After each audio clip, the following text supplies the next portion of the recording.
আসসালামু আলাইকুম।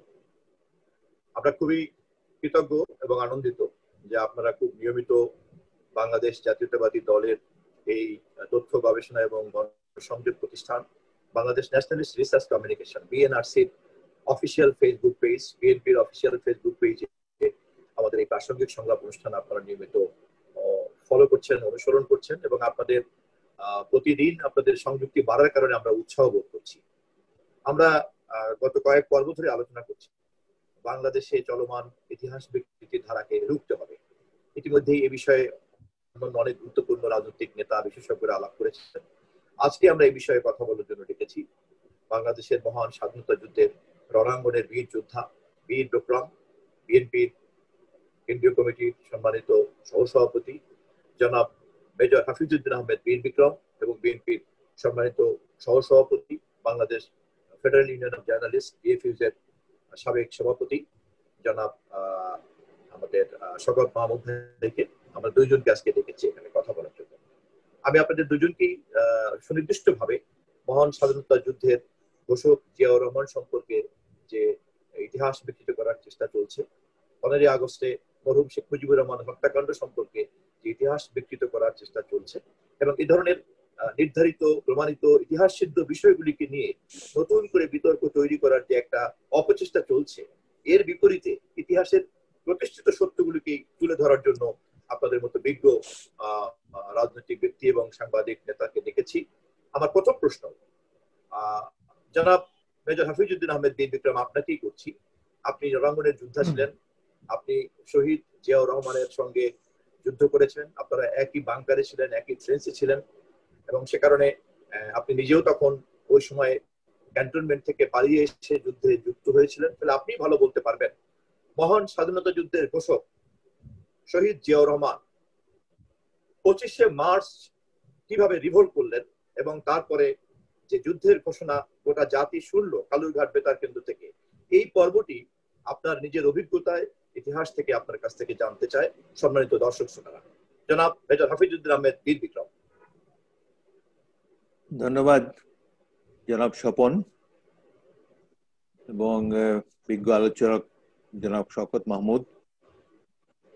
আমি জনাব স্বপনকে ধন্যবাদ জানাচ্ছি একটি চমৎকার বিষয়ের উপরে আলোচনা অনুষ্ঠানের আয়োজন করার জন্য। 1971 সালের স্বাধীনতা যুদ্ধের ঘটনা বলি সর্বজন বিদিত। এখানে গোপনে কোনো কিছুই ঘটেনি, কিন্তু অত্যন্ত দুঃখজনক যে স্বাধীন হওয়ার পর থেকেই এই ইতিহাস বিকৃতির একটি অপচেষ্টা ক্ষমতাসীন দল আওয়ামী লীগ করেই যাচ্ছে। মানে এখনো তারা সমানে সেই একই প্রচেষ্টা সমানে চালিয়ে যাচ্ছে। 1971-এর ঘটনা বলি আমরা সবাই জানি, জাতীয় জীবনের অত্যন্ত গৌরবময় একটি অধ্যায়। এর শুরু হয় 1970-এর নির্বাচন থেকে। 70 সালে একটি নির্বাচন হয় তৎকালীন পাকিস্তানে উভয় অংশে এবং সেই নির্বাচনে আওয়ামী লীগ সংখ্যাগরিষ্ঠতা লাভ করে আমরা সবাই জানি। কিন্তু ইয়াহিয়ার নেতৃত্বাধীন পাকিস্তানি সামরিক জান্তা বাঙালিদের কাছে রাষ্ট্র ক্ষমতা হস্তান্তর করবে না এই মর্মে আগেই তারা পরিকল্পনা গ্রহণ করেছিল। তারা আশা করে নাই যে আওয়ামী লীগ এত বড় মেজরিটি পাবে।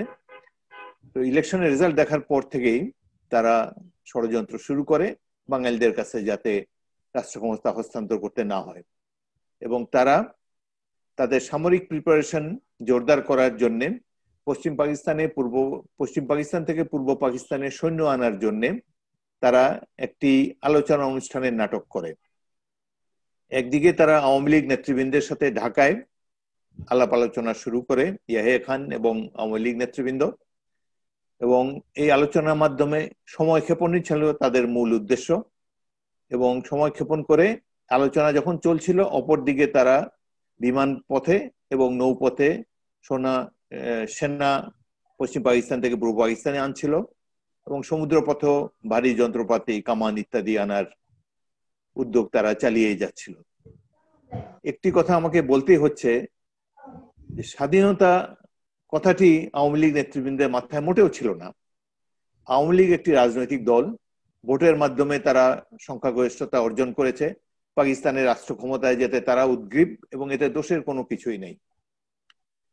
শেখ মুজিবুর রহমানকে ইতিমধ্যেই পাকিস্তানের ভাবী প্রধানমন্ত্রী রূপে ইয়াহিয়া খান ঘোষণা দিয়েছেন। সুতরাং এই দেশে আওয়ামী লীগের মনে দৃঢ় ধারণা ছিল যে তাদেরকে কিছুদিন পরেই ক্ষমতা হস্তান্তর করা হবে। 3রা মার্চ তারিখে যখন জাতীয় সংসদের অধিবেশন স্থগিত করা হলো, তখনই পূর্ব পাকিস্তানের জনগণ বিক্ষুব্ধ হয়ে ওঠে এবং জনমনে ধারণা জন্মে যে বাঙালিদের কাছে শাসন ক্ষমতা হস্তান্তর করা হবে না। এ সময় একমাত্র ছাত্র সমাজ, ঢাকা বিশ্ববিদ্যালয়ের ছাত্ররা 2রা মার্চ তারিখে তারা বটতলায় স্বাধীন বাংলার পতাকা উত্তোলন করে, বীর বাঙালি অস্ত্র ধরো, বাংলাদেশ স্বাধীন করো, এই মন্ত্রে উজ্জীবিত হয়ে সারা দেশের তরুণ সমাজকে স্বাধীনতার মন্ত্রে উদ্দীপ্ত করে। কিন্তু রাজনৈতিক দল আওয়ামী লীগ তাতে ভ্রুক্ষেপ করেনি। তারা ছাত্রদের এই ধরনের তৎপরতাকে আমলেও নেয়নি। তারা তাদের পূর্ব নির্ধারিত পাকিস্তানের রাষ্ট্র ক্ষমতা যাবার জন্য আলাপ আলোচনা চালিয়ে যেতে থাকে। আমরা যারা সামরিক বাহিনীতে ছিলাম, পূর্ব পাকিস্তানে তখন ইস্ট বেঙ্গল রেজিমেন্টের 5টি ব্যাটালিয়ন 5 জায়গায় কর্মরত ছিল। প্রথম ইস্ট বেঙ্গল যশোরে, আমি যার একজন সদস্য ছিলাম। দ্বিতীয় ইস্ট বেঙ্গল রেজিমেন্ট জয়দেবপুরে, তৃতীয় ইস্ট বেঙ্গল রেজিমেন্ট সৈয়দপুরে, চতুর্থ ইস্ট বেঙ্গল রেজিমেন্ট ব্রাহ্মণবাড়িয়ায় এবং 8ম ইস্ট বেঙ্গল রেজিমেন্ট চট্টগ্রামে মোতায়েন ছিল, কর্মরত ছিল। বাঙালি সৈনিকেরা, যদিও আমরা রাজনীতিতে জড়াইনি, কিন্তু ইলেকশনের রেজাল্ট আমাদেরকে উৎসাহিত করেছে এবং আমরা ভেবেছি দীর্ঘদিন পরে হলো পাকিস্তানের রাষ্ট্র ক্ষমতায় এবার বাঙালিরা যাবে। তবে সাথে সাথে আমরা বুঝতে পারছিলাম যখন আলোচনার মাধ্যমে সময় ক্ষেপণ করা হচ্ছে, তখনই আমাদের ধারণা হলো যে বাঙালিদের কাছে ক্ষমতা হস্তান্তর করা হবে না। সুতরাং ক্ষমতা হস্তান্তর না করা হলে সামরিক বাহিনীর সদস্য হিসাবে আমাদের পূর্ব পাকিস্তানকে স্বাধীন করার একটা চিন্তা ভাবনা আমাদের সকল সৈনিকের মাথায় আসে। সে সময় সবচেয়ে বেশি সৈনিকের জড়ো হয়েছিল চট্টগ্রাম ক্যান্টনমেন্টে। সেখানে ইস্ট বেঙ্গল রেজিমেন্টাল সেন্টার অবস্থিত, সেখানে 2000-এর অধিক রিক্রুট থাকে এবং 8ম ইস্ট বেঙ্গল, যেখানে সিনিয়র মোস্ট বাঙালি অফিসার ছিলেন মেজর জিয়াউর রহমান। তো বেশিরভাগ সেনা সদস্য, বাঙালি সদস্য চট্টগ্রামে ছিলেন এবং এদের মধ্যে সিনিয়র মোস্ট ছিলেন ব্রিগেডিয়ার মাহমুদুর রহমান মজুমদার। ব্রিগেডিয়ার মজুমদার অত্যন্ত স্বাধীনচেতা ব্যক্তি ছিলেন। তিনি সৈনিকদের মনোভাব উপলব্ধি করে তৎকালীন কর্নেল ওসমানী, যিনি একজন জাতীয় সংসদ সদস্য নির্বাচিত হয়েছিলেন, কর্নেল ওসমানীকে বললেন যে আপনি বঙ্গবন্ধুর কাছ থেকে গিয়ে ক্লিয়ার ডাইরেকশন নিয়ে আসেন যে আমরা কি করব, আমরা প্রস্তুত আছি। তিনি নির্দেশ দিলে আমরা বিদ্রোহ করে পূর্ব পাকিস্তানকে স্বাধীন করব। অ্যাকর্ডিংলি কর্নেল ওসমানী গেলেন, কিন্তু তখন তাকে বলা হলো যে এটি আমরা আলাপ আলোচনা চলছি, আলাপ আলোচনায় অনেক অগ্রগতি হয়েছে, সুতরাং সামরিক বাহিনীর কোনো তৎপরতার কোনো প্রয়োজন নাই। অত্যন্ত হতোদ্যম হয়ে পড়লেন ব্রিগেডিয়ার মজুমদার এবং তিনি চট্টগ্রামে সবাইকে জানালেন যে অপেক্ষা করতে এবং ঘটনার কোন দিকে দাঁড়ায় সেটি দেখার জন্য। এই পরিস্থিতিতে পাকিস্তানিরা তারা পূর্ব পরিকল্পনা মোতাবেক 25শে মার্চ তারিখে ঢাকা শহরে অপারেশন সার্চলাইট নামে ভয়াবহ গণহত্যার সূচনা করে। এই গণহত্যার ফলে তারা বহু মানুষকে হত্যা করে, ছাত্রাবাসগুলো জ্বালিয়ে দেয়, ইপিআর এর সৈনিকদেরকে বন্দী করে হত্যা করে, পিলখানা রাজারবাগে গিয়ে পুলিশ বাহিনীকে বন্দী করে হত্যা করে। এই পরিস্থিতিতে চট্টগ্রামে ইতিমধ্যে কর্নেল মাহমুদুর রহমান, ব্রিগেডিয়ার মজুমদারকে ঢাকায় ডাকিয়ে আনা হয়েছিল। পরবর্তী নেক্সট সিনিয়র অফিসার ছিলেন ইস্ট বেঙ্গল রেজিমেন্টাল সেন্টারের chief instructor lieutenant colonel Chowdhury, MR Chowdhury, তাকে হত্যা করে পাকিস্তানিরা। সেখানে সিনিয়র মোস্ট অফিসার জীবিতদের মধ্যে রইলেন মেজর জিয়াউর রহমান, 8ম ইস্ট বেঙ্গলের সেকেন্ড ইন কমান্ড। ঢাকাতে যখন এই ধরনের হত্যাযজ্ঞ শুরু হয়, মেজর জিয়াউর রহমান ঘটনার তাৎপর্য উপলব্ধি করে নিজের থেকেই তিনি 8ম ইস্ট বেঙ্গলকে নিয়ে বিদ্রোহ করেন এবং ক্যান্টনমেন্টে একটি ড্রামের উপরে দাঁড়িয়ে 8ম ইস্ট বেঙ্গলের ব্যাটালিয়নের সৈনিকদেরকে সামনে একটি ঘোষণা দেন এবং উই রিভোল্ট বলে বিদ্রোহ ঘোষণা করেন এবং বাংলাদেশের স্বাধীনতা ঘোষণা করেন। এবং তার একদিন পরেই তিনি কালুরঘাট বেতার কেন্দ্র থেকে বাংলাদেশের স্বাধীনতা ঘোষণা করেন। বাংলাদেশের কোটি কোটি মানুষ এই ঘোষণা নিজেদের কানে শুনেছে এবং এই ঘোষণা ছাত্রদেরকে, তরুণদেরকে, যুবকদেরকে এবং দলমত নির্বিশেষে সাধারণ মানুষকে, আবাল বনিতা নির্বিশেষে প্রত্যেকটি বাঙালিকে উদ্দীপ্ত করেছে, অনুপ্রাণিত করেছে। এহেন একটি যুগান্তকারী ঘোষণা জিয়াউর রহমানকে ইতিহাসে স্থায়ী আসন দিয়েছে। কিন্তু অত্যন্ত দুঃখের বিষয়, এই জন্য রাজনৈতিক দল আওয়ামী লীগের কাছ থেকে সাধুবাদ পাওয়া তো দূরের কথা, তাকে নানা ধরনের তুচ্ছ তাচ্ছিল্য করে কথা বলা হয়। এটি একটু অখ্যাত মেজরের ঘোষণা তিনি পাঠ করেছেন, অখ্যাত মেজর একটি ঘোষণা পাঠ করেছেন যার কোনো তাৎপর্য নাই, এই ধরনের কথা তারা বলার চেষ্টা করে। অথচ পৃথিবীর অন্য কোনো জাতি হলে এটিকে স্বাধীনতা যুদ্ধের অত্যন্ত যুগান্তকারী একটি ঘটনা হিসাবে এই ঘোষককে জাতি অভিনন্দিত করত। বাংলাদেশের সাধারণ মানুষ অবশ্যই মেজর জিয়াউর রহমানকে অভিনন্দন জানায়, কিন্তু রাজনৈতিক দলের কলিজা ছোট, তাদের মন ছোট। তারা মনে করে যে তারা যেটি করতে পারে নাই, যেটি করার সাধ্য বা সাহস তাদের ছিল না, অন্য কেউ এটি করলো, এই জেলাসির থেকেই তারা জিয়াউর রহমানকে অবমূল্যায়ন করার চেষ্টা করে। এই হলো বাস্তবতা। এবং তৎকালীন আওয়ামী লীগের পক্ষেই গেল এটি, যে স্বাধীনতা যদি ইস্ট বেঙ্গল রেজিমেন্ট বিদ্রোহ না করত, জিয়াউর রহমানের এই বিদ্রোহের সাথে সাথে যে 5টি জায়গায় ইস্ট বেঙ্গল রেজিমেন্ট কর্মরত ছিল, প্রতিটি জায়গায় ইস্ট বেঙ্গল রেজিমেন্টের সৈনিকেরা বিদ্রোহ করে। একটি ব্যাটালিয়নে 800 সৈনিক থাকে। আমার ওখানে, আমি ছিলাম যশোর ক্যান্টনমেন্টে কর্মরত, আমাদের অর্ধেক সৈনিক ছুটিতে ছিল, 350 সৈনিক নিয়ে আমরাও বিদ্রোহ করি। 8 ঘন্টা যুদ্ধ হয় আমাদের ক্যান্টনমেন্টে। এরকম প্রত্যেকটি জায়গায়, যশোরে, ব্রাহ্মণবাড়িয়ায়, জয়দেবপুরে, সৈয়দপুরে এবং চট্টগ্রামে ইস্ট বেঙ্গল রেজিমেন্টের নেতৃত্বে স্বাধীনতা যুদ্ধ শুরু হয় এবং হাজার হাজার তরুণ, যুবক, স্বাধীনতাকামী মানুষ আমাদের কাছে দৌড়ে আসে। আমরা তাদেরকে অস্ত্রশস্ত্র দেই, ট্রেনিং দেই। এইভাবে স্বাধীনতা যুদ্ধের সশস্ত্র কার্যক্রম শুরু হয় এবং জিয়াউর রহমানের এই ঘোষণা এই স্বাধীনতা যুদ্ধে এক নতুন দিগন্তের সৃষ্টি করে এবং সাধারণ মানুষ দলমত নির্বিশেষে অত্যন্ত অনুপ্রাণিত হয় এবং তার এই স্বাধীনতা ঘোষণা মুক্তিযুদ্ধকে বেগবান করে। এটি দিবালোকের মতো স্পষ্ট একটি ঘটনা। Thank you Swapan.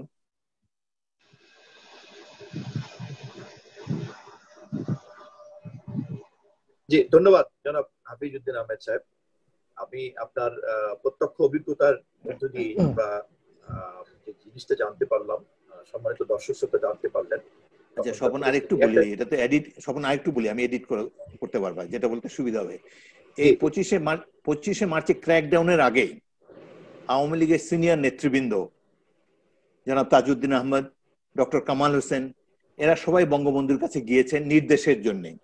কারণ সারা জাতি তখন সেদিন ঢাকা শহরে আবহাওয়া ছিল অত্যন্ত গুমট এবং ঢাকা শহরে যারা বসবাস করছিলেন তারা সবাই জানেন যে আজকে হয়তো সেনাবাহিনী একটা ক্র্যাকডাউন করতে পারে, এই ধরনের সন্দেহ সবার মনেই ছিলেন। এবং তখন আওয়ামী লীগের শীর্ষ নেতৃবৃন্দ সর্বশেষ দেখা করেন ডক্টর কামাল হোসেন রাত 9:30টার দিকে। তিনি গিয়ে নির্দেশ চান, তখন বঙ্গবন্ধু তাকে বলেন আত্মগোপন করতে। জনাব তাজউদ্দিন আহমদ তার অল্প একটু আগে রাত 9:15টার দিকে একটি টেপ রেকর্ডার নিয়ে 32 নম্বরে যান এবং বঙ্গবন্ধুকে অনুরোধ করেন একটি স্বাধীনতা ঘোষণা এই টেপ রেকর্ডের মাধ্যমে রেকর্ড করার জন্য, যেটা দেশব্যাপী ছড়িয়ে দেওয়া হবে। কিন্তু তখন বঙ্গবন্ধু বলেছিলেন যে আমি যদি এই ধরনের ঘোষণা দেই তাহলে আমি বিচ্ছিন্নতাবাদী রূপে দেশবাসীর সামনে প্রতিভাত হব, সুতরাং এই স্বাধীনতা ঘোষণা দেননি। অর্থাৎ আমি বলতে চাই যে স্বাধীনতা ঘোষণা আওয়ামী লীগের মাথায় ছিল না, এটা কিছু কিছু ছাত্ররা বলেছে। দেশবাসীর মনে অবশ্যই আকাঙ্ক্ষা ছিল, যেহেতু গণতন্ত্রকে তারা মূল্য দিচ্ছে না, বাঙালিদের ভোটের কোনো মূল্য তাদের কাছে নাই, তারা স্বাধীনতার মন্ত্রে উদ্দীপ্ত ছিল। কিন্তু রাজনৈতিক দল আওয়ামী লীগ তারা এই ইয়াহিয়ার ফাঁদে পা দেওয়ার ফলে স্বাধীনতা তাদের মাথায় ছিল না। তারা নিশ্চিত ছিল যে তাদের কাছে ক্ষমতা হস্তান্তর করা হবে, এই জন্য স্বাধীনতার কথা তারা চিন্তা ভাবনা করেননি। ধন্যবাদ জনাব হাফিজউদ্দিন আহমেদ। আপনার এই বক্তব্য দিয়ে এবং ইতিহাসের তথ্য থেকে একটা বিষয় খুব পরিষ্কার। 2রা মার্চ ঢাকা বিশ্ববিদ্যালয়ের বটতলায় ডাকসুর নেতৃত্বে, বিশেষ করে তৎকালীন ভিপি আসম আব্দুর রব তৎকালীন সময়কার উপস্থিত ছাত্র জনতাকে সাক্ষী রেখে যে পতাকা উত্তোলন করেছিলেন, তাও যেমন তৎকালীন সময়কার আওয়ামী লীগের আনুষ্ঠানিক সিদ্ধান্ত ছিল না। পরবর্তীতে 3রা মার্চ শাহজাহান সিরাজ যে ইস্তেহার ঘোষণা করেছেন তাও আওয়ামী লীগের আনুষ্ঠানিক সিদ্ধান্ত ছিল না। এবং সর্বশেষ 25শে মার্চ আপনি যেটা বললেন, শহীদ জিয়াউর রহমান আই রিভোল্ট বলে যে অস্ত্র হাতে তুলে নিলেন, সেটিও কোনো আনুষ্ঠানিক সিদ্ধান্তের ধারাবাহিকতা ছিল না। ফলে এই সবটাই ছিল স্বতঃস্ফূর্ততা, যার ধারাবাহিকতাই পরবর্তীকালে মহান স্বাধীনতা যুদ্ধ সংঘটিত হয়েছে। আজকে আমরা বাংলাদেশকে পেয়েছি।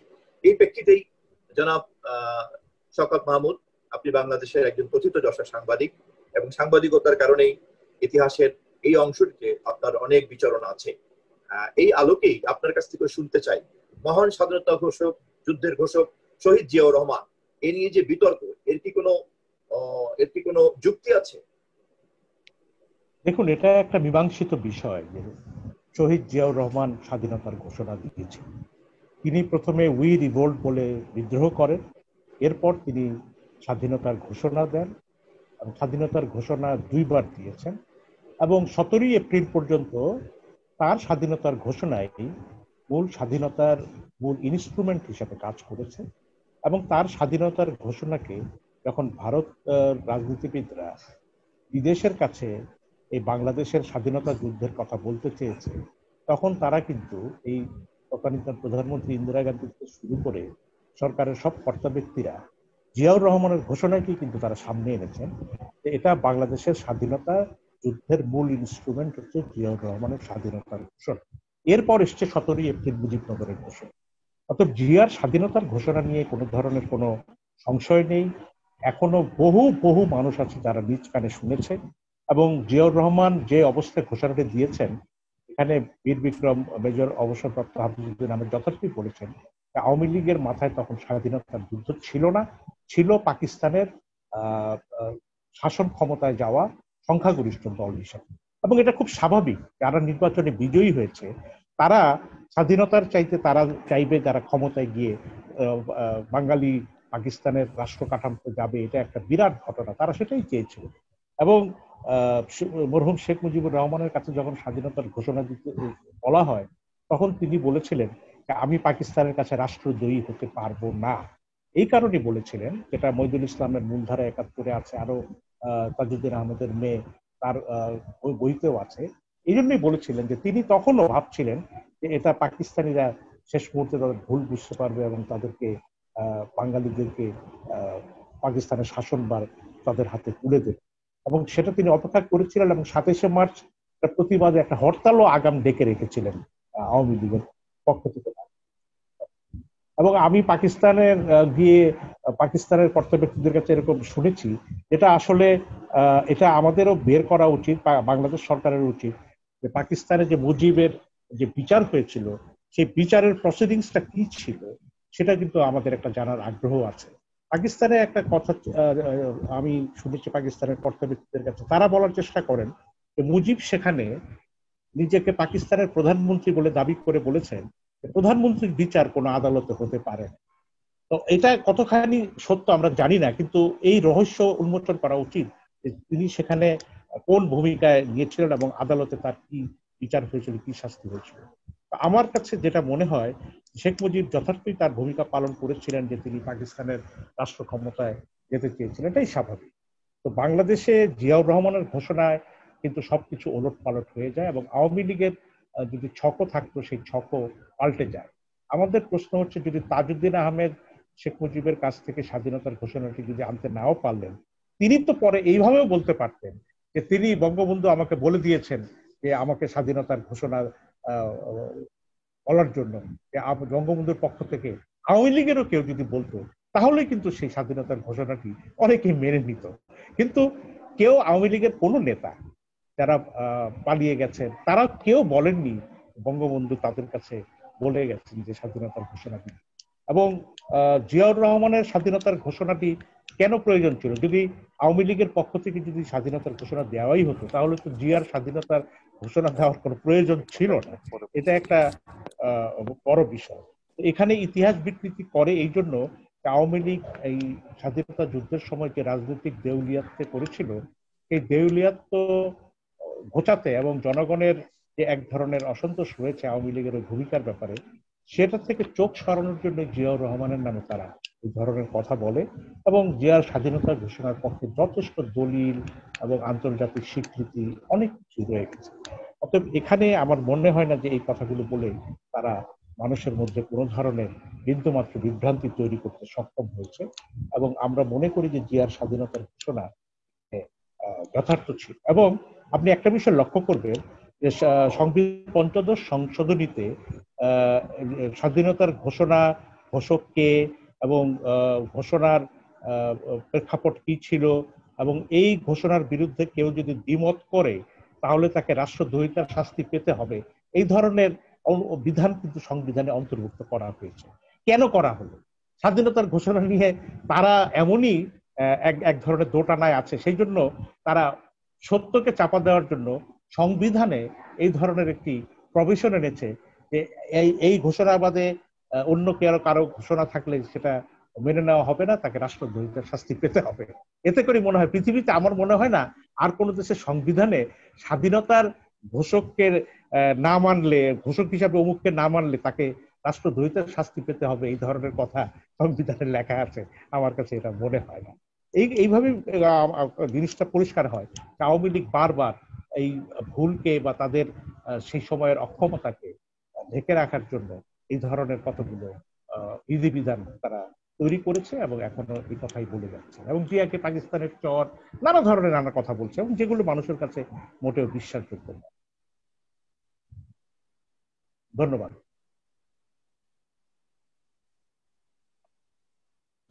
ভাই আনমিউট করতে হবে। ধন্যবাদ জনাব শওকত মাহমুদ। এবারে আমি দ্বিতীয় একটি প্রশ্নে আসছি, সেটি হচ্ছে যে 15ই আগস্টে আমরা জানি খুব নির্মম হত্যাকাণ্ডের মধ্য দিয়ে মরহুম শেখ মুজিবুর রহমান সপরিবারে নিহত হয়েছিলেন। গোটা জাতি এই ঘটনাকে শোকের সঙ্গে গ্রহণ করছে, এখনো শোকের সঙ্গে স্মরণ করে। কিন্তু দুর্ভাগ্যজনক হলেও সত্য, এই হত্যাকাণ্ডের দায় দায়িত্ব যারা নিয়েছেন তা প্রমাণিত এবং এ কারণে ইতিমধ্যেই আদালতে বিচার হয়েছে এবং সেই বিচারের রায় প্রায় সকলের ক্ষেত্রে কার্যকরী হয়েছে। কিন্তু তারপরেও এরকম একটি প্রতিষ্ঠিত ঐতিহাসিক সত্য এবং বিচার ব্যবস্থা কর্তৃক নির্ধারিত একটি সত্য, তার দায় দায়িত্ব রাজনৈতিক স্বার্থ উদ্ধার করার জন্য জিয়াউর রহমানের ঘাড়ে, বিএনপির ঘাড়ে বা জিয়া পরিবারের ঘাড়ে দেওয়ার একটি অপচেষ্টা শুরু হয়েছে। এক্ষেত্রে জনাব মেজর হাফিজুদ্দিন আহমেদ বীর বিক্রম, আপনি তখনও সামরিক বাহিনীতে একজন কর্মরত কর্মকর্তা ছিলেন, আপনি কাছের থেকে সেই সময়কার সকল ঘটনা দেখেছেন।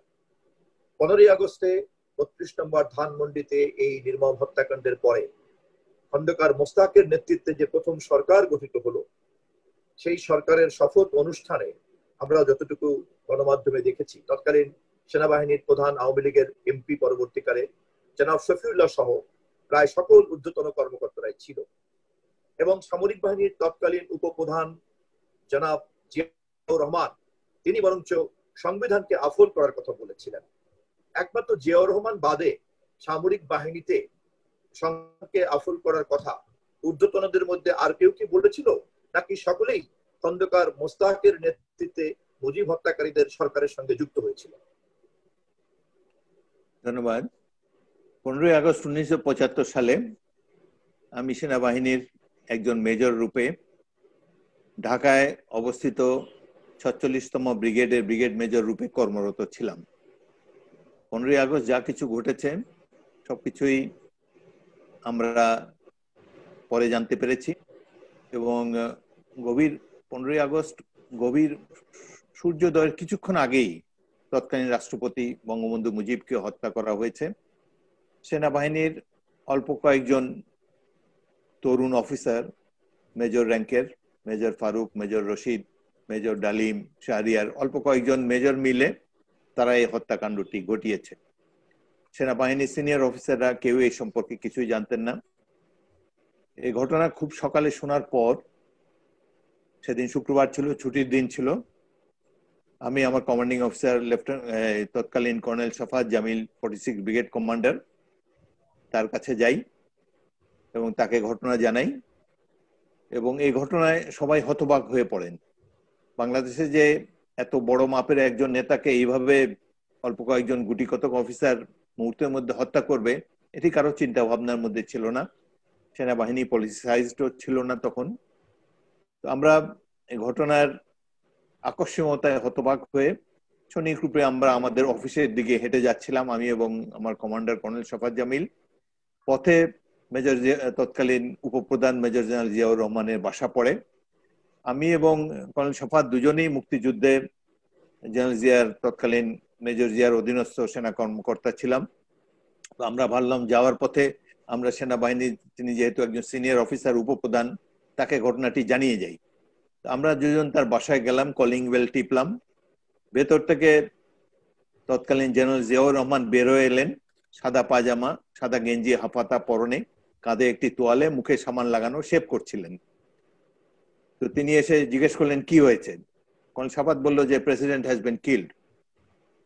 তখন তার রিয়াকশন দেখুন, একজন সৈনিকের রিয়াকশন আমরা দেখতে পেয়েছি। তিনি বললেন যে প্রেসিডেন্ট নাই তো কি হয়েছে, ভাইস প্রেসিডেন্ট আছে, আমরা সৈনিক, আমরা সংবিধানকে সমুন্নত রাখবো, will uphold the constitution, go and get your troops ready.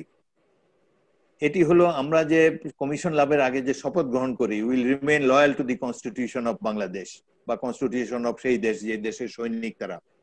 তিনি সেই গুরুত্বপূর্ণ একটি মুহূর্ত, স্বাধীনতার এমন, স্বাধীন বাংলাদেশে এমনই এক মাহেন্দ্রক্ষণে তিনি একজন টিপিক্যাল সৈনিকের কথাই তার মুখ থেকে উচ্চারিত হলো যে will uphold the constitution, president না থাকলে পরবর্তী কনস্টিটিউশনে যা লেখা আছে সেটাই আমরা আপহোল্ড করব। তখন আমরা দুজন আমাদের অফিসের দিকে চলে এলাম এবং আসার পথেও চিন্তা করলাম যে উনি কি বললেন। একটু পরে, অথচ তার এই যে এমন একটি স্মরণীয় উক্তি, এর জন্য তাকে কেউ কোনো ক্রেডিট দেয় না, সবাই খালি ষড়যন্ত্র খোঁজে। অথচ কর্নেল শফাত বছর 2 আগে মারা গেছেন, তিনি বইতেও লিখে গেছেন এই ঘটনার কথা। আমিও এই সম্পর্কে একটি বই লিখেছি, সেখানেও এই ঘটনার উল্লেখ আছে। তো আমরা আমাদের অফিসে ফিরে আসি। একটু পরে ধীরে ধীরে সেখানে সেনা প্রধানও আসেন এবং নেভি চিফ, এয়ার চিফ সবাই তৎকালীন আমাদের 46 ব্রিগেডের অধীনস্থ একটা ইউনিট প্রথম ইস্ট বেঙ্গলে সেখানে আসেন। এবং এখান থেকে সেনাবাহিনী প্রধান, নৌবাহিনী প্রধান এবং বিমান বাহিনী প্রধান তারা রেডিও স্টেশনে গিয়ে, মেজর ডালিম ক্যান্টনমেন্টে এসেছিল, তিনি এই ডালিম এই 3 চিফকে নিয়ে, 3 বাহিনী প্রধানকে নিয়ে রেডিও স্টেশনে যান এবং সেখান থেকে তারা সবাই খন্দকার মোশতাকের সরকারের প্রতি আনুগত্য ঘোষণা করেন। এই হলো তৎকালীন সকালে 9টার মধ্যেই এতগুলো ঘটনা ঘটে গেল। এবং রেডিও স্টেশনে কিন্তু জেনারেল জিয়াউর রহমান যান নাই।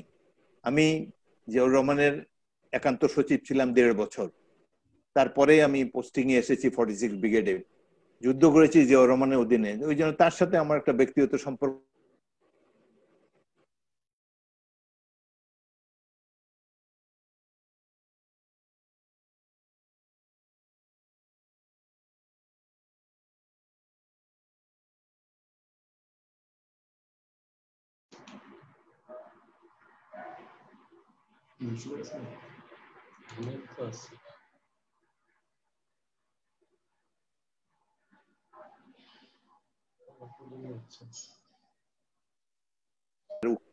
সুতরাং তিনি যে এই হত্যাকাণ্ডে জড়িত ছিলেন না সেনাবাহিনীর প্রতিটি লোক জানে, এবং যারা এটি করেছে তারা বুক ফুলিয়ে নানা ধরনের কথাবার্তা বলে এবং পরবর্তী 2.5 মাস তারা সদর্পে বাংলাদেশে বিচরণ করেছে।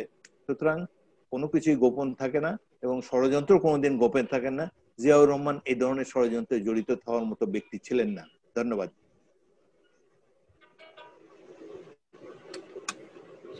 ধন্যবাদ জনাব মেজর হাফিজউদ্দিন আহমেদ। আপনার এই বক্তব্য ইতিমধ্যেই আপনার যে বই আপনি বাজারে প্রকাশ করেছেন, আপনার লেখার মধ্যেও এসেছে, এবং আজকে সম্মানিত দর্শক শ্রোতা আপনারা নিজেরাও আপনাদের সামনে সম্মানিত আলোচক জনাব মেজর হাফিজউদ্দিন আহমেদ বীর বিক্রম শুধু নিজের মুখ বলছেন তা না, ওইখানে যখন এরকম একটি রক্তাক্ত ঘটনার মধ্য দিয়ে বাংলাদেশের রাজনীতির ইতিহাসের একটা বড় ধরনের পরিবর্তন ঘটছে এবং মরহুম শেখ মুজিবুর রহমানের মতো এরকম একজন জনপ্রিয় নেতার এরকম নির্মম হত্যাকাণ্ডের ঘটনা ঘটছে, আওয়ামী লীগেরই নেতৃবৃন্দরা যখন মন্ত্রী পরিষদ গঠন করছেন, শপথ তৈরি করছেন, রাষ্ট্রপতি হচ্ছেন, সবচেয়ে ঘনিষ্ঠতম এবং সবচেয়ে সিনিয়র মিনিস্টার খন্দকার মোশতাকের নেতৃত্বে, তখন সামরিক বাহিনীর উপপ্রধান যার ওই ধরনের কোনো দায় দায়িত্ব ছিল না।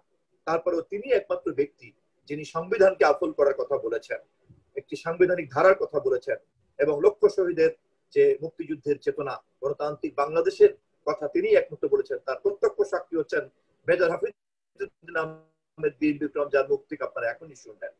জনাব শওকত মাহমুদ, আপনি একজন সিনিয়র জার্নালিস্ট বাংলাদেশের, এবং আপনি এই বিষয় নিয়েও বিভিন্ন সময় আপনাকে কাজ করতে হয়েছে এবং কথা বলেছেন, এবং আপনি আজকের এই অনুষ্ঠানেও আবার নতুন করে এই ঘটনার প্রত্যক্ষ সাক্ষী মেজর হাফিজউদ্দিন আহমেদ বীর বিক্রমের মুখ থেকে শুনলেন।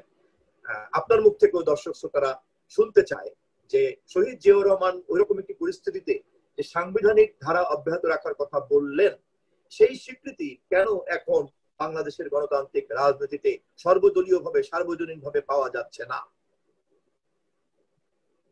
দেখুন, শহীদ প্রেসিডেন্ট জিয়াউর রহমান স্বাধীনতা যুদ্ধের স্বাধীনতার ঘোষক, একই সঙ্গে সিনিয়র মোস্ট ইস্ট বেঙ্গল রেজিমেন্টের সিনিয়র মোস্ট অফিসার, এটা মেজর হাফিজ সাহেব বলেছে।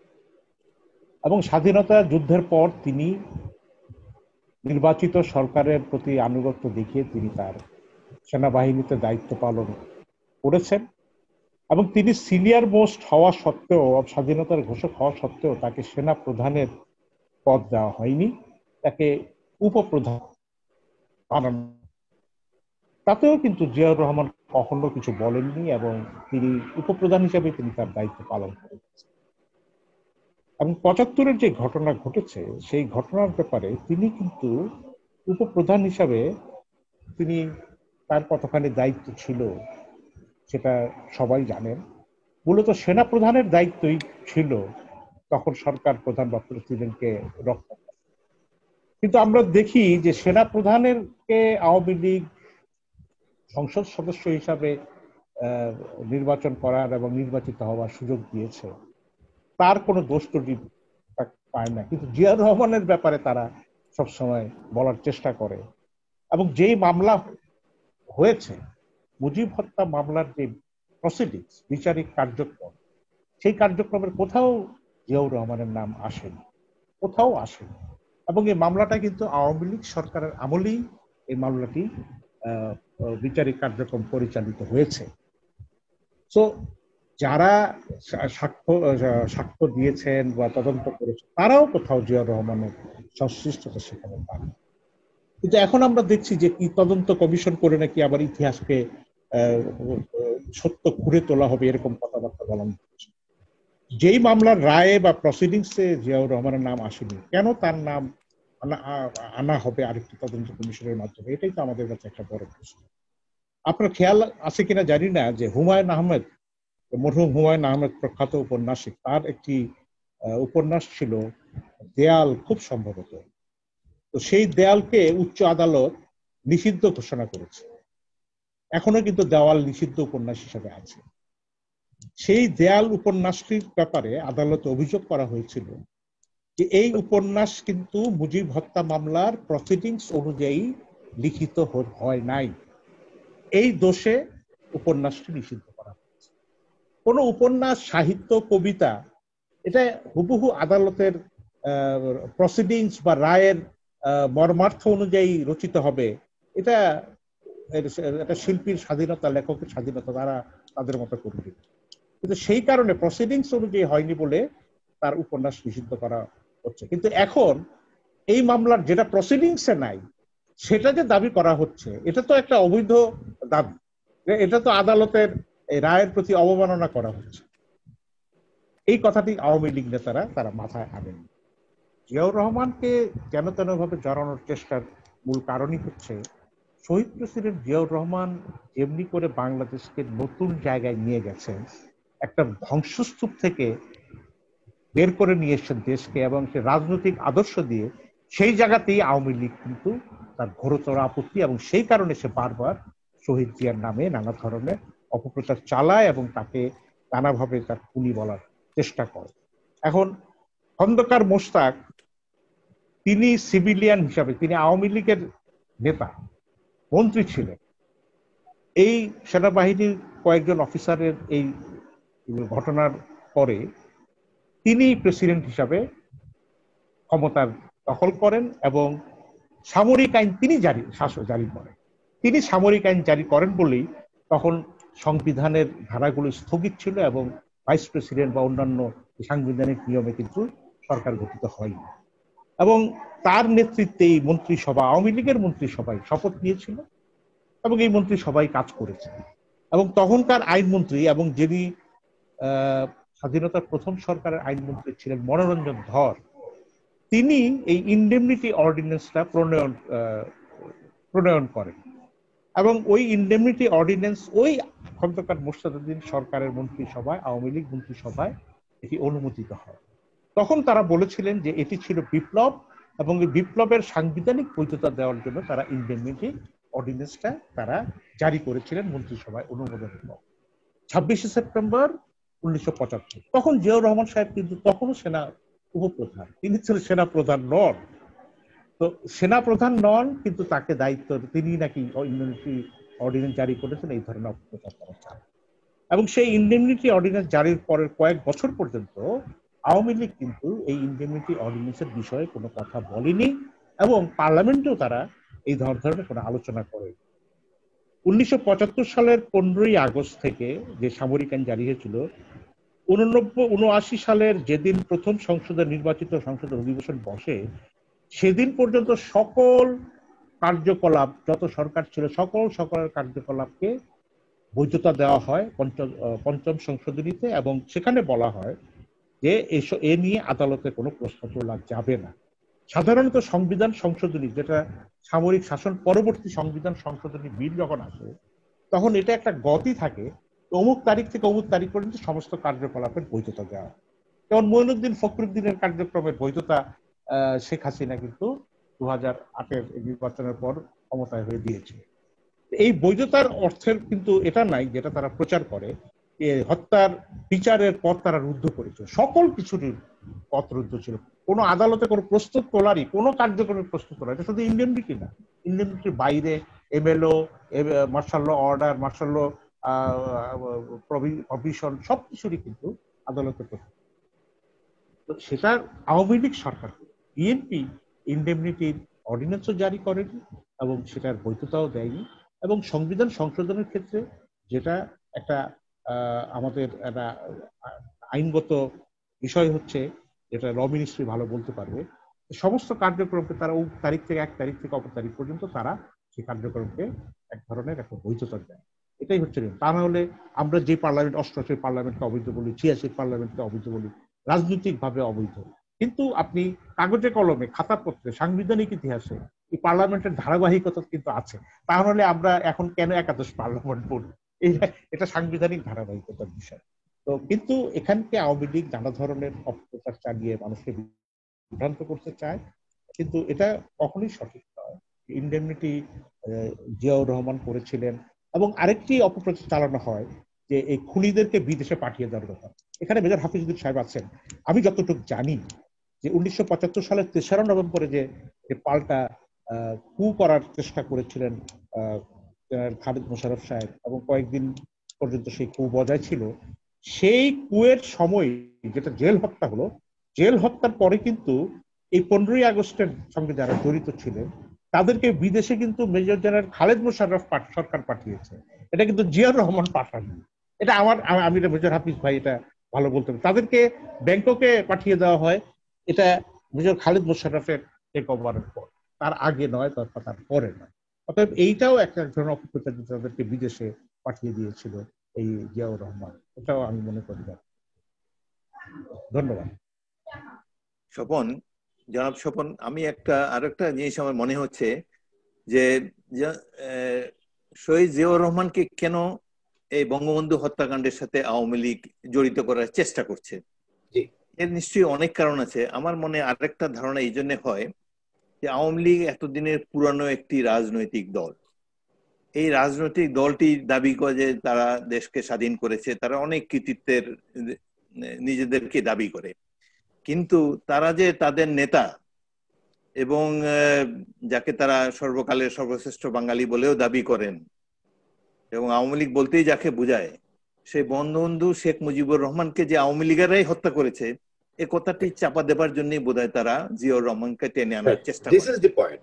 4টার সময়, বিকাল 4টার সময় বঙ্গভবনে যে শপথ গ্রহণ অনুষ্ঠান হয়, খন্দকার মোশতাক যেখানে রাষ্ট্রপতি রূপে শপথ গ্রহণ করেন, পুরো মন্ত্রিসভা যেখানে শপথ গ্রহণ করেন, আমিও সেখানে উপস্থিত থাকার সৌভাগ্য আমার হয়েছিল।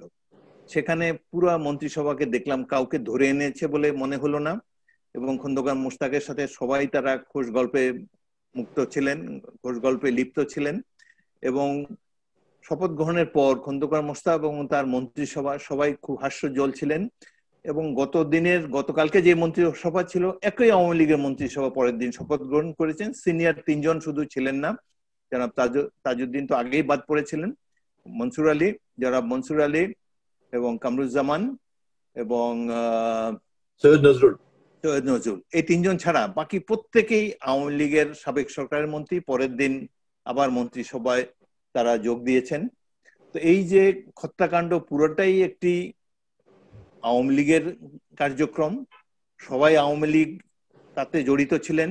এই হত্যাকাণ্ডের পর 83 দিন খন্দকার মোশতাক ক্ষমতায় ছিলেন। সেখানে পার্লামেন্টের সদস্যদেরকে নিয়ে বঙ্গভবনে অনেকবার তিনি বৈঠক করেছেন। সুতরাং ইট ওয়াজ আওয়ামী লীগ শো। এই যে আওয়ামী লীগ একটি রাজনৈতিক দল এত বড় একটা ঘৃণ্য হত্যাকাণ্ডে জড়িত ছিল, তারা তাদের নেতাকে হত্যা করেছে, এই কথাটি চাপা দেবার জন্যই তারা জিয়াউর রহমানকে এটির মধ্যে টেনে এনেছেন। প্রসঙ্গত উল্লেখ করা যায়, খন্দকার মোশতাক রাষ্ট্রপতি পদ থেকে অপসারিত হওয়ার পর 3-4 বছর বেঁচে ছিলেন। আগামসি লেনের বাড়িতে তিনি বসবাস করেছেন। কোন আওয়ামী লীগের গিয়ে সেখানে একটি ঢিলও নিক্ষেপ করেনি কোনোদিন। অথচ জিয়াউর রহমানের বিরুদ্ধে তাদের যত বিষোদ্গার। 3-4 বছর না, 96 পর্যন্ত বেঁচেছিলেন। 96 এত বছর বেঁচেছিলেন, তার বাসায় কেউ হামলা করেছে, এক টুকরা ইট মেরেছে, কোনোদিন এ খবর আমরা শুনি নেই। তারা শুধুমাত্র দোষ খোঁজে অন্য দলের বিরুদ্ধে, বিশেষ করে জনপ্রিয় দল বিএনপি এবং তার অত্যন্ত জনপ্রিয় নেতা জিয়াউর রহমানকে ছোট করার জন্য এসব কথার উদ্বেগ তারা লিঙ্ক আপ করে। আর জনাব শওকত মাহমুদ সঠিকভাবেই বলেছেন যে বঙ্গবন্ধু হত্যাকারীদেরকে মেজর জেনারেল খালেদ মোশাররফ তিনি 3 তারিখে একটি অভ্যুত্থান করেছিলেন সেনাবাহিনী চেইন অফ কমান্ড ঠিক করার জন্য, এবং তিনি এই হত্যাকারীদেরকে বিদেশে পাঠিয়েছিলেন রক্তপাত এবং নিজেদের মধ্যে হানাহানি এড়াবার জন্য। এবং তারপরে তারা জিয়াউর রহমানের শাসন আমলে 1977 সালে ফারুক এবং রশিদ দেশে আসার চেষ্টা করেছেন, এবং তারা কাউকে না জানিয়ে গোপনে একদিন ঢাকা বিমানবন্দরে এসে নেমেছিলেন কর্নেল ফারুক রহমান। আর আর্মার্ড কোরের সৈনিকেরা তখন বগুড়াতে ছিল, আর বগুড়া থেকে সৈনিকেরা ঢাকা বিমানবন্দরে এসে তাকে রিসিভ করে বগুড়া নিয়ে গিয়েছেন। জিয়াউর রহমান সেই সেনা বিদ্রোহকে শক্তভাবে দমন করেছেন এবং ফারুক রহমানকে আবারও জোর করে বিদেশে পাঠিয়ে দিয়েছেন। তার মানে কর্নেল ফারুক রহমানের নেতৃত্বে জিয়াউর রহমানের বিরুদ্ধে একটা বিদ্রোহ করার চেষ্টা করেছিল, সে দেশে নেমেই করেছে, এবং বগুড়াতে একটি সেনা অভ্যুত্থান হয়েছিল, কিন্তু যেহেতু ঢাকা থেকে অনেক দূরে বগুড়া, আর জিয়াউর রহমান তখন শক্তভাবে শাসন ক্ষমতায়, তিনি রাষ্ট্রপতি এবং সেনাবাহিনীও তার অধীনে ছিল, এবং তখন সেনাবাহিনী অনেকটা ম্যাচিওর্ড এবং এই ধরনের শক্ত ব্যবস্থা নেওয়ার জন্য সেনাবাহিনী প্রস্তুত ছিল। এবং আমি এই বিষয়টা আপনার মুখ থেকে আরেকবার একটু পরিষ্কার ভাবে বুঝতে চাই। মুজিব হত্যাকারীদের নেতৃত্ব দানকারী কর্নেল ফারুক রহমান আবার 1977-এ ঢাকাতে নেমেই জিয়াউর রহমানের সরকারের বিরুদ্ধে একটি অভ্যুত্থান সংগঠিত করার চেষ্টা করেছিল, যা খুব শক্ত হাতে তখনকার সরকার দমন করেছে, এই তো? হ্যাঁ, এবং বগুড়াতে গিয়ে তিনি একটি বিদ্রোহ করার চেষ্টা করেছেন তার ট্যাঙ্ক রেজিমেন্ট নিয়ে। জিয়াউর রহমান কঠোর হাতে পদাতিক বাহিনীর সাহায্যে সেই বিদ্রোহ দমন করেন এবং ফারুককে আবার বিদেশে পাঠিয়ে দেন। জনাব শওকত মাহমুদ, আপনাকে ধন্যবাদ আপনার বক্তব্যের জন্য, আর জনাব মেজর হাফিজউদ্দিন আহমেদ, আপনাদের দুজনকে ধন্যবাদ। জনাব শওকত মাহমুদ, আপনিও আপনার সাংবাদিকতার কারণেই এই 7ই নভেম্বরে জিয়াউর রহমানের এই যে ব্যাপক জনপ্রিয়তা নিয়ে সেনাবাহিনী, সিপাহী, জনতা সকল পর্যায়ের মানুষের মধ্য দিয়ে তার এবং মৃত্যুর সময় তাকে ঘিরে লক্ষ জনতার যে জানাজা, এই 7ই নভেম্বরে জনপ্রিয় জিয়াউর রহমানের যে মঞ্চে আগমন আর বিদায়ের সময় যে লক্ষ লক্ষ মানুষের জানাজা মধ্য দিয়ে তার বিদায় নেওয়া, এই বিষয়ে আপনার মন্তব্য নিয়ে আমরা আজকে আমাদের আলোচনা শেষ করব। দেখুন ৭ই নভেম্বরের রাজনৈতিক তাৎপর্য মেজর হাফিজ সাহেব তার সামরিক অফিসার হিসাবে কর্মকালীন অভিজ্ঞতায় কথাগুলো বলেছেন। তো আমি দেখি যে এটার রাজনৈতিক তাৎপর্য অনেক বেশি। এই কারণে ৭ই নভেম্বরকে আমরা জাতীয় বিপ্লব ও সংহতি দিবস হিসাবে আমরা উদযাপন করি, এবং যারা বাংলাদেশি জাতীয়তাবাদী বিশ্বাসী মানুষের জন্য এই দিনটি ছিল একটা নতুন স্বাধীনতার দিন এবং রাষ্ট্র হিসাবে বাংলাদেশের আবার দিশা খুঁজে পাবার দিন হিসাবে আমরা দেখি। হ্যাঁ, এটা সত্য যে সেনাবাহিনীর মধ্যে 15ই আগস্টের ঘটনার পর তিন বাহিনী প্রধান গিয়ে নতুন সরকারের প্রতি আনুগত্য দেখিয়েছেন, সবই হয়েছে। এখন তারপরেও দেশটা একটা অনিশ্চিত অনির্দেশ্য অবস্থায় পরিচালিত হচ্ছিল। কিন্তু এই দেশকে একটা সুস্থির অবস্থায় আনার জন্য, রাজনৈতিকভাবে একটি স্বচ্ছ অবস্থায় আনার জন্য জনগণের যে অভিপ্রায়, সেই অভিপ্রায় কিন্তু প্রায় মুছে গিয়েছিল প্রেসিডেন্ট জিয়াউর রহমানকে বন্ধু। তিনি যখন সাধারণ সেনা এবং জনতার অভ্যুত্থানের মধ্য দিয়ে আবার বের হল, এবং তার এই মুক্তি পাওয়াটা এবং তার যে উত্থানটা, এই উত্থানটা কিন্তু বাংলাদেশের রাজনৈতিক ইতিহাসের একটা অত্যন্ত গুরুত্বপূর্ণ উত্থান। তো সেই হিসাবে শহীদ প্রেসিডেন্ট জিয়াউর রহমান সেখান থেকেই তার যাত্রা শুরু করেন এবং সেনাবাহিনীর মধ্যে যে বিশৃঙ্খল অবস্থা সেটি তিনি ফিরিয়ে আনতে সক্ষম। এবং অনেক সেনা কর্মকর্তা বলেছিলেন যে সেনাবাহিনীর বিশৃঙ্খলা তিনি যদি দূর করতে না পারেন তাহলে তারা চাকরি ছেড়ে দেবেন, এমন কথাও কিন্তু অনেকে বলেছিলেন। তো সেই নৈরাজ্য থেকে সেনাবাহিনীকে উদ্ধার করে সেনাবাহিনীকে সুষ্ঠু পথে পরিচালিত করেন, একই সঙ্গে রাষ্ট্রকেও নতুন ভাবে গড়ে তোলেন। বাঙালি জাতীয়তাবাদের বিপরীত বাংলাদেশি জাতীয়তাবাদ, মিশ্র সমাজতান্ত্রিক অর্থনীতির বিপরীত মিশ্র অর্থনীতি, এবং একই সঙ্গে বাংলাদেশকে একটা নতুন ধারার একদলীয় গণতন্ত্রের বিপরীতে বহুদলীয় গণতন্ত্র, এইসব পথে তিনি দেশকে নিয়ে যান। এবং এই জন্য এখনো আমরা এই জিয়াউর রহমান বর্ণিত বা অনুসরণ করা সেই মূলনীতিগুলো থেকে আমরা বিচ্যুত হলি রাষ্ট্র বিভাগ। তো জিয়াউর রহমানের এই সাফল্য, এই অল্প সময়ের মধ্যে এই সাফল্য কিন্তু আমরা চিরকাল মনে রাখি এবং আমরা এখনো তার স্থান। জিয়াউর রহমানকে নিয়ে যত বেশি আলোচনা হবে, যারা সমালোচনা করতে পারেন তারাও মনে মনে স্বীকার করেন শহীদ প্রেসিডেন্ট জিয়াউর রহমানের অবদান। এবং তার মৃত্যুতে আপনি যে কথাটি বলেছেন যে লাখো লাখো মানুষের জানাজা একটা, এবং তার মৃত্যুটা একটা শহীদের মৃত্যু হিসাবে মানুষ স্বীকৃতি দিয়েছে। কেন শহীদের মৃত্যু হিসাবে? আরো অনেক রাজনৈতিক নেতা হয়তো অপমৃত্যুর শিকার হয়েছে, সবার মৃত্যু শহীদের মৃত্যু হয়নি। এর বড় কারণ হচ্ছে তিনি একাধারে স্বাধীনতার ঘোষক, তিনি একটা নির্বাচিত জননির্বাচিত প্রেসিডেন্ট, তিনি কিন্তু কোনো অন্যভাবে নির্বাচিত প্রেসিডেন্ট ছিলেন।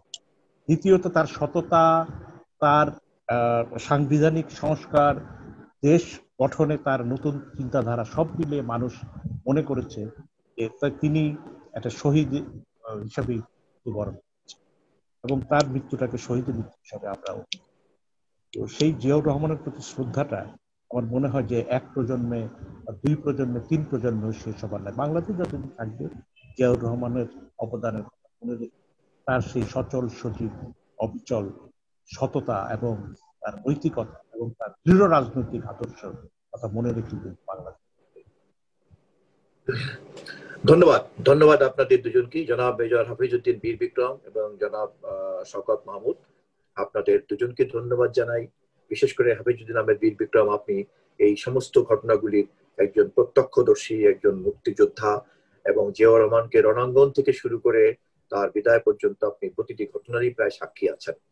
একটা জিনিস আপনাদের সকলের আলোচনার মধ্য দিয়ে সম্মানিত দর্শক আপনারা ইতিমধ্যে পেয়েছেন, সেটি হচ্ছে যে 1971-এ যখন পাকিস্তানি শাসক গোষ্ঠীরা নির্বাচিত সরকারের হাতে ক্ষমতা দিচ্ছিল না, তখন বাংলাদেশে কর্মরত বাঙালি সামরিক কর্মকর্তাদের মধ্যে সবচেয়ে সিনিয়র মোস্ট অফিসার ছিলেন জনাব মজুমদার, ব্রিগেডিয়ার মজুমদার, যেটা একটু আগে বলেছেন। এবং ব্রিগেডিয়ার মজুমদার সাহেবের মাধ্যমে তৎকালীন সময়কার সামরিক বাহিনীর কর্মরত বাঙালি কর্মকর্তারা রাজনৈতিক নেতৃত্বের সঙ্গে বারবার যোগাযোগ করার চেষ্টা করেছেন, কিন্তু তারা কখনো কোনো নির্দেশ পান নাই।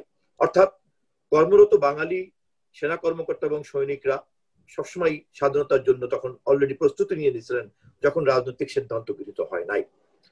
ঠিক তেমনি আবার দেখা গিয়েছে যখন 25শে মার্চ এই সিদ্ধান্তহীনতার কারণে পাকিস্তানি সামরিক বাহিনী ঝাঁপিয়ে পড়লো বাঙালি, নিরীহ বাঙালি জনগোষ্ঠীর উপরে, তখন এই আলোচনার ধারাবাহিকতাতেই, যে ধারাবাহিকতার আলোচনার মধ্যে ছিলেন ব্রিগেডিয়ার মজুমদার, জেনারেল ওসমানী, যে আলোচনা দেনদর বা রাজনৈতিক নেতৃত্বের সঙ্গে তৎকালীন বাঙালি সামরিক কর্মকর্তাদের চলছিল, যা অমীমাংসিত ভাবেই শেষ হলো। এবং 25শে মার্চের এই জঘন্য হত্যাকাণ্ডের মধ্যে তখন যারা পড়ে গেল, তখন জিয়াউর রহমান ঘোষণা করলেন আই রিভল্ট। 25 তারিখ 24শে মার্চ উই রিভল্ট। এবং এরপরে উনি ঘোষণা করলেন I major Zia declare independence. এবং সেই ধারাবাহিকতাতে পরবর্তীতে প্রবাসী সরকার তার এই বক্তব্যকে গ্রহণ করলেন তাদের ঐতিহাসিক দলিলের মধ্যে। অতএব এই সমস্ত ঘটনাই কিন্তু আজ বাংলাদেশের একটি দলিলের অংশ। আবার পরবর্তীকালে 1975-এর 15 আগস্ট যখন সংকট দেখা দিল, এই নির্বাচিত সরকার যখন তাদেরই আরেকটি অংশ দ্বারা হত্যাকাণ্ডের শিকারে পরিণত হলেন, মরহুম শেখ মুজিবুর রহমানের মতো অত প্রভাবশালী নেতা সপরিবারে নিরীহ মানুষদেরকে যখন হত্যা করা হলো, ঠিক তখনও বঙ্গভবনে যখন শপথ নিতে ব্যস্ত হয়ে গেল হত্যাকারীদের বেনিফিট নেওয়ার জন্য আওয়ামী লীগের, বাকশালের খন্দকার মোস্তাকের নেতৃত্বের সকল অংশ, তখন একমাত্র জিয়াউর রহমানই কিন্তু বললেন সাংবিধানিক ধারার মধ্য দিয়ে সমাধান খোঁজার উদ্যোগ নেওয়ার জন্য। এবং তিনি তার অধীনস্থদেরকে সেই নির্দেশ দিয়েছেন, যার সাক্ষীও জনাব মেজর হাফিজউদ্দিন বীর বিক্রম এখানে উপস্থিত। আবার আমরা দেখলাম 13 নভেম্বরে তিনি বন্দী, এবং তার থেকে 7ই নভেম্বর পর্যন্ত বঙ্গভবনে এবং বাইরে যা ঘটেছে তা সবই কিন্তু জিয়াউরের গৃহবন্দী থাকা অবস্থায়, এবং হত্যাকারীরা যে দেশ থেকে পালিয়ে গেল তাও কিন্তু জিয়াউর রহমানের গৃহবন্দী থাকা অবস্থায়। এবং এই সকল জিনিসের নিষ্পত্তি হলো সিপাহী জনতার বিপ্লবী গণ অভ্যুত্থানের মধ্য দিয়ে। এবং এভাবেই জিয়াউর রহমানের আবির্ভাব ঘটলো সেনাবাহিনীর মধ্যে, কর্মকর্তার মধ্যে, সেনাবাহিনীর অফিসারদের মধ্যে, জনগণের মধ্যে, এবং সকল মানুষের মণিকোঠায় তিনি জায়গা করে নিয়েছেন, যার শেষ বিদায়ের মধ্য দিয়েও তিনি সেই একই জিনিস প্রমাণ করেছেন। এই ইতিহাসগুলিকে কেবলমাত্রই জনাব হাফিজউদ্দিন আহমেদ বীর বিক্রমের মতো অথবা জনাব শওকত মাহমুদের মতো এরকম একজন প্রতিষ্ঠিত সাংবাদিক অথবা বিএনপির কোন নেতা নেত্রীর বক্তব্যের উপরেই কিন্তু এই বিষয়গুলি এখন নির্ভর করছে না। এই সমস্ত বিষয়গুলি কিন্তু ইতিহাসের সমস্ত যারা লিখেছেন, রণাঙ্গনে ছিলেন, রাজনীতিতে ছিলেন, যুদ্ধে ছিলেন, তাদের প্রত্যেকের লেখার মধ্য থেকেই কিন্তু আমরা পেয়েছি। এবং সে কারণেই আমরা আশা করি বাংলাদেশের ভবিষ্যৎ গণতান্ত্রিক রাজনীতির জন্য দেশের সকল রাজনৈতিক দল যারা গণতন্ত্র চায়, তাদের উচিত দেশ, জাতি এবং জনগণ সম্পর্কে প্রতিষ্ঠিত সত্য, এমনকি আইন আদালতের মাধ্যমে প্রতিষ্ঠিত সত্য নিয়ে নতুন করে কোনো বিতর্ক সৃষ্টি করা উচিত নয়। খুবই দুঃখজনক যে এ ধরনের প্রতিষ্ঠিত ঐতিহাসিক সত্যগুলিকে বিকৃত করার চেষ্টা কোনো কোনো মহল করছে, যা শুধুমাত্র বিএনপিকেই ক্ষতিগ্রস্ত করার অপচেষ্টা বলে আমরা মনে করি না, যা কেবলমাত্র জিয়াউর রহমানকে অবমূল্যায়ন করা বলে আমরা মনে করি না, যা গোটা বাংলাদেশকেই খাটো করবে এবং বাংলাদেশের ভবিষ্যৎকে বিপদগ্রস্ত করে ফেলতে পারে। সে কারণেই আমাদেরকে আজকের এই ধরনের আলোচনার মধ্য দিয়ে আমরা ইতিহাস বিকৃতির এই ধারার বিপরীতে আমাদের বক্তব্য আমরা চালিয়ে যাব। সম্মানিত দর্শক শ্রোতা, আপনাদের সকলকে সেই আমন্ত্রণ জানিয়ে আমাদের আজকের অনুষ্ঠান শেষ করছি। ধন্যবাদ। খোদা হাফেজ। বাংলাদেশ জিন্দাবাদ।